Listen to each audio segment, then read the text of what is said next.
Hello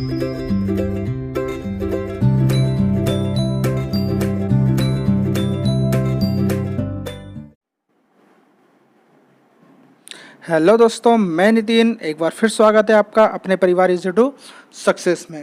दोस्तों, मध्य प्रदेश सामान्य ज्ञान की अपनी सीरीज चल रही थी और लगभग अपने 7 से 8 जिले हो चुके थे। आज अपन पढ़ने वाले हैं देवास जिला। ठीक है। और कल जो अपना जिला हुआ था वो हुआ था श्योपुर जिला, और श्योपुर जिले की क्यूज रात को 9 बजे ग्रुप में ली थी अपन ने। और भाई क्या ही बोलूँ मैं क्यूज के बारे में, तो कि अब ऐसा लग रहा है कि जैसे कंपटीशन कोचिंग क्लासेस में चलता था अपनी, तो कोचिंग क्लासेस तो अभी कोरोना के कारण बंद है, मगर अब वही कंपटीशन अपने ग्रुप में देखने को मिल रहा है।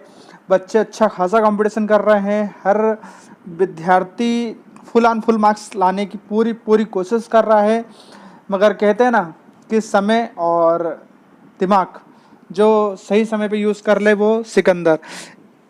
इसी समय रात को जब क्यूज हुई थी तो उसमें श्योपुर जिले क्यूज में टॉप 7 बंदे थे, 7 बंदे थे शुरू के, सेम मार्क्स भाई, फुल ऑन फुल मार्क्स थे उनके। ठीक है, full on full marks top 7 के। और टॉप 10 में तो भाई ख़त्म ही कर दिया था उन्होंने। ठीक है, टॉप 1 में जो थे वो सपना गोस्वामी थी 1 नंबर पे। ठीक है, दूसरे नंबर पे जो थे वो सुनील किरार, और तीसरे नंबर पे थे जादूगर। ठीक है, सपना पहले नंबर पे, दूसरे नंबर पे सुनील किरार, और तीसरे नंबर पे जादूगर थे। ठीक है, ये टॉप 3 थे। इनकी जो टाइमिंग थी, फुल ऑन फुल मार्क्स तो है, मगर इनकी टाइमिंग जो थी वो 1 मिनट और लगभग 37 सेकेंड टॉप 3 में इतने थे। और टॉप 4 में जो थी हमारी क्या नाम थे, निमकी मुखिया, जो कि एक्टिव रहती है हमारे वीडियो पे, कमेंट वगैरह करती हैं। जो निमकी मुखिया है वो टॉप 4 में आई थी। हालांकि इनके भी फुल ऑन फुल मार्क्स थे, मगर इनकी जो टाइमिंग थी वो 1 मिनट 56 या 55 सेकेंड थे। 1 मिनट 55 सेकेंड में इन्होंने सभी क्वेश्चन का आंसर दिए थे। ठीक है, तो टाइमिंग के कारण ये टॉप 3 से बाहर हो गए थे। हालांकि मार्क्स फुल ऑन फुल 7 लोगों के थे, बस ये है कि टाइमिंग उनकी ज़्यादा थी इसलिए वो नीचे आ गए, और जिनकी टाइमिंग थी वो ऊपर चले गए।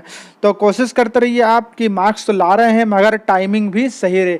ये बात मैं अलग समझता हूँ कि नेट प्रॉब्लम होती है, किसी के पास क्वेश्चन धीरे पहुँचते हैं, लेट पहुँचते हैं, किसी का क्वेश्चन जल्दी पहुँच जाते हैं। ठीक है, क्योंकि नेट प्रॉब्लम के कारण क्वेश्चन जल्दी और लेट होते रहते हैं। ठीक है, तो कोई दिक्कत नहीं है, टाइम भी थोड़ा कवर करना, अपने क्वेश्चन कवर कर रहे हैं। और मुझे अब उम्मीद हो रही है कि नहीं यार, अगर ऐसा ही कंपटीशन चलता रहा और ऐसा ही अगर ग्रुप में माहौल बनता रहा तो एक समय ऐसा आएगा कि टॉप 20 में फुल ऑन फुल मार्क्स आएंगे, और एक समय ऐसा भी आएगा जब मध्य प्रदेश का पूरा सामान्य ज्ञान अपनी मुट्ठी में होगा। क्योंकि जब इतनी मेहनत से, इतनी लगन से आप पढ़ रहे हो तो फिर मध्य प्रदेश का ऐसा कोई सा क्वेश्चन नहीं रहेगा जो अपने से बाहर चले जाए, जो अपने से नहीं बने। ठीक है, मेरी शुभकामनाएं आपके साथ हैं। एक बार फिर मिलेंगे अपन क्यूज के साथ रात को 9 बजे। तो चलिए शुरू करते हैं अपना आज का जिला जो है अपना देवास जिला है। तो देवास जिला जो है वो उज्जैन संभाग में आता है, और इसकी जो खास तहसीलें हैं वो मैंने हाईलाइट कर दी हैं। कौन कौन सी तहसीलें हैं? टोंक, ठीक है, सोनकच्छ, देवास, हाटपिपल्या, कन्नौद, खातेगांव, सतवास और बागली। ठीक है, इसमें एक उदयनगर भी है, मगर उदयनगर इसमें नहीं दिख रहा है। ठीक है, अभी जो तहसीलें हैं वो इतनी दिख रही हैं। ठीक है, तो अभी टोंक, सोनकच्छ, देवास, हाटपिपल्या, कन्नौद, खातेगांव, सतवास और बागली ये दिख रहा है। ठीक है, देवास जिला जो है वो हरदा जिले से ही लगा हुआ है। ठीक है, क्योंकि देखना, अभी जो खातेगांव है, ठीक है, सतवास है, ये हाटपिपल्या है, ये सब हरदा जैसी क्रॉस करते हैं अपन। तो हरदा क्रॉस करने, हंडिया क्रॉस करते हैं, हंडिया क्रॉस करने का बाद देवास जिला लग जाता है। ठीक है, तो हरदा का भाई बोल सकते हैं अपन देवास को। ठीक है, चलिए शुरू करते हैं इसके बारे में।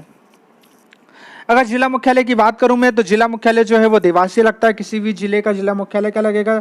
खुद लगता है, देवास से लगता है। संभाग की बात करें तो संभाग उज्जैन लगेगा। देवास जो है उज्जैन संभाग के अंतर्गत आता है, और इसका क्षेत्रफल जो है वो 7020 वर्ग किलोमीटर है।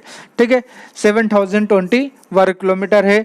कोई मतलब नहीं, एग्जाम में नहीं आता है, ना मैं पूछता हूँ, मगर फिर भी अपने को नॉलेज के लिए पता होना चाहिए।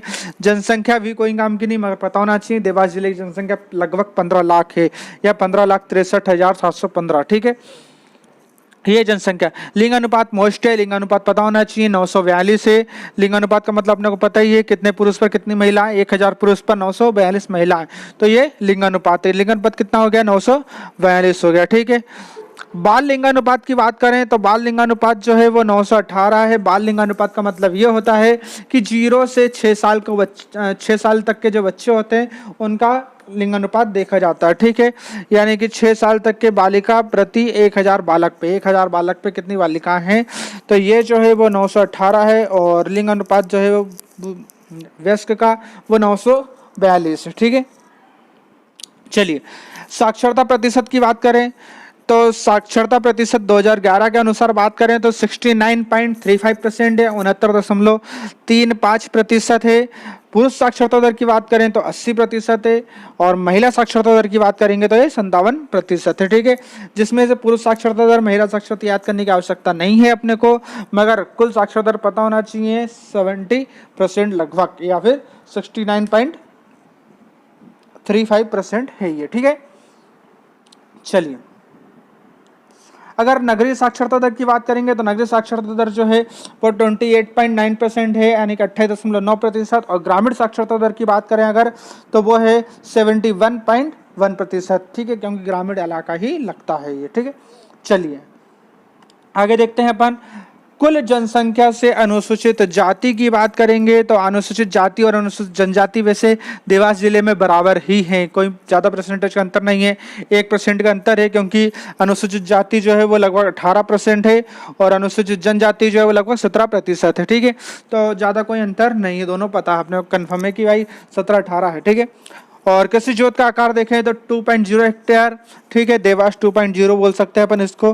कृषि जोत का आकार जो है 2 हेक्टेयर है, और लोकसभा क्षेत्र जो लगता है वो देवास ही लगता है, ठीक है। देवास का लोकसभा क्षेत्र देवास ही लगेगा। और इसका विधानसभा क्षेत्र की अगर बात करें तो विधानसभा क्षेत्र में देवास, सोनकच्छ, बागली, खातेगांव और हाटपिपलिया, मतलब 5 जो है वो विधानसभा क्षेत्र हैं, ठीक है। तो विधानसभा क्षेत्र की संख्या हो जाएगी 5 और लोकसभा क्षेत्र की संख्या हो जाएगी 1। लोकसभा क्षेत्र देवास और विधानसभा क्षेत्र कौन कौन से हो जाएंगे, देवास, सोनकच्छ, बागली, खातेगांव और हाटपिपलिया, ठीक है। अगर तहसीलें की बात करें, तहसील में बता चुका हूं पहले ही, देवास, सोनकच्छ, बागली, कन्नौद, टोंक खुर्द, खातेगांव, हाटपिपलिया, सतवास, उदयनगर, ठीक है। अगर टोटल अपन बात करें तहसील की तो हो जाएगी कितनी, 1 2 3 4 5 6 7 8 और 9, यानी टोटल अपने पास कितनी तहसील है, 9 तहसील, ठीक है। चलिए अगर इसका सामान्य परिचय देखें देवास का, तो सामान्य परिचय है कि भाई देवास जिला उज्जैन संभाग यानी उज्जैन राजस्व संभाग में मध्य प्रदेश के मध्य पश्चिमी भाग में मालवा के पठार पर स्थित है। यानी देवास जिला जो है किस पठार पर स्थित है, तो मालवा के पठार पर स्थित है, क्योंकि मध्य प्रदेश का सबसे बड़ा पठार जो है वो कौन सा है, मालवा का पठार, जिसमें लगभग 21 से 22 जिले आते हैं।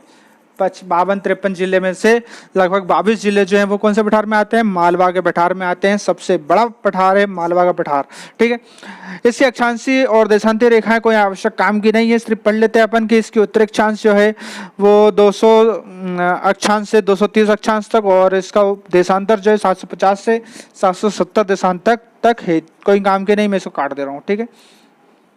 चलिए इस जिले में सीमाएं उत्तर में उज्जैन जिले से, पश्चिम में इंदौर, दक्षिण पश्चिम में निमाड़, और दक्षिण में पूर्वी निमाड़, और दक्षिण पूर्व में होशंगाबाद, पूर्व में सीहोर जिले से, पूर्व में शाजापुर से घिरी हुई है, ठीक है। इसकी चतुर्सीमा कोई आवश्यक काम की नहीं है, ठीक है, मगर फिर भी थोड़ा बहुत पता होना चाहिए कि देवास किस किस जिले से लगता है, क्योंकि एक क्वेश्चन पता है व्यापम का कोई भरोसा नहीं, ठीक है। एक किस्सा है 2018 का एसआई का, ठीक है, 2017 का है, 2017 में जो एसआई आई थी उसका किस्सा ये।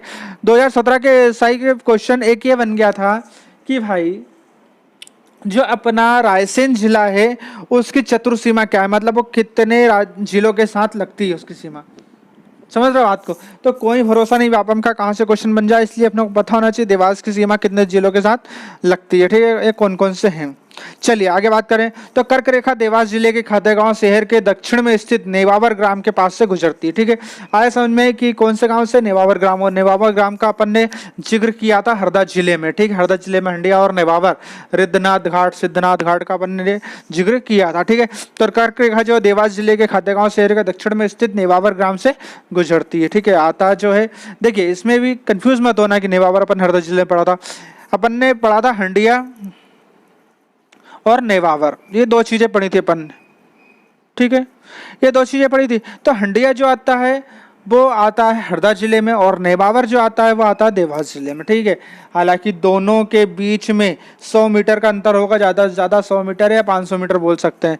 100 मीटर का अंतर होगा दोनों के बीच में, 100 मीटर की दूरी होगी दोनों के। मगर हंडिया जो है हरदा जिले में आता है, नेवावर जो है वो देवास जिले में आता है। यानी कि बात करें अगर अपन कैसे, तो ये है अपनी नर्मदा नदी। ठीक है, ये है नर्मदा नदी, और इस साइड जो बसा है वो नेवावर बसा है, और इस साइड जो बसा है वो हंडिया बसा। ठीक है, तो ये आता है हरदा जिले में और ये आता है देवास जिले में। यानी हंडिया जो नर्मदा नदी है वो दोनों जिले की सीमा रेखा है। ठीक है, ये क्लियर है कि नर्मदा नदी जो है वो दोनों जिलों की सीमा रेखा है। ठीक है, तो कर्क रेखा जो है वो नेवावर ग्राम से पास से गुजरती है।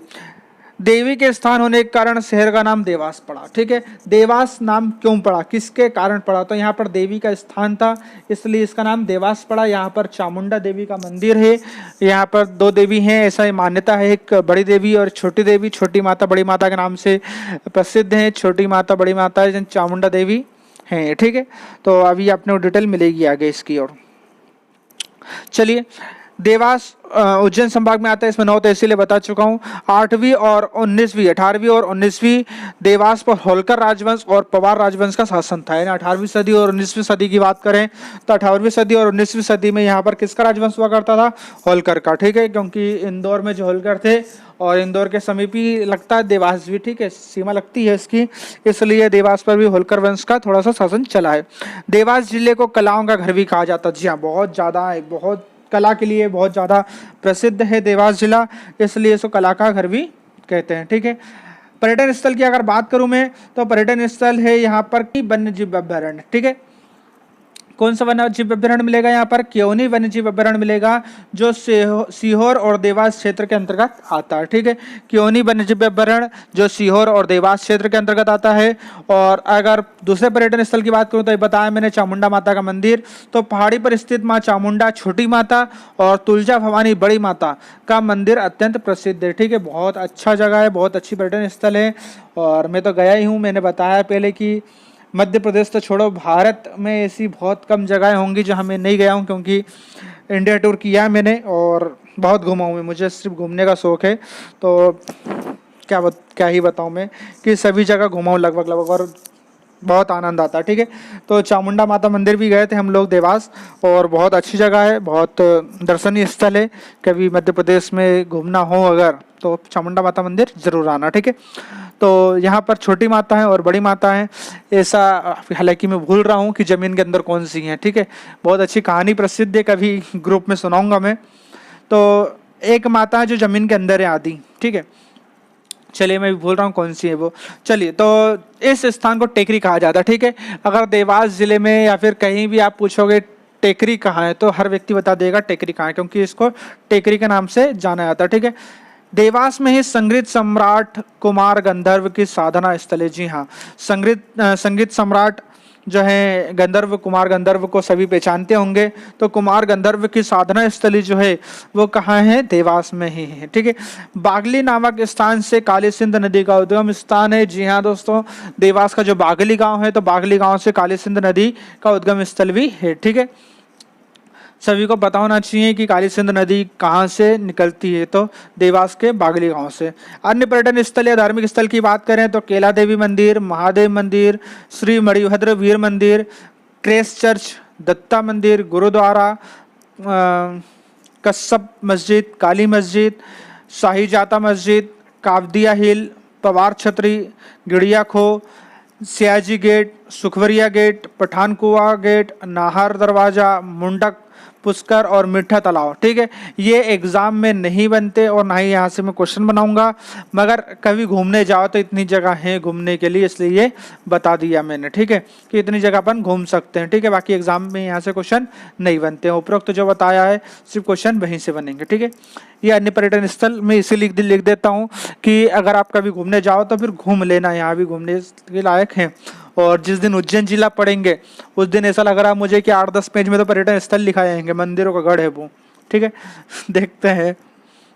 चलिए, औद्योगिक केंद्र की अगर बात करें अपन तो औद्योगिक केंद्र में सबसे पहला औद्योगिक केंद्र नोट छापने का कारखाना, क्योंकि नोट छापना का कारखाना देवास में है और जिसकी स्थापना 1969 में स्थापित किया गया था, ठीक है। करेंसी नोट छापने का कारखाना जो है ऐसा माना जाता है कि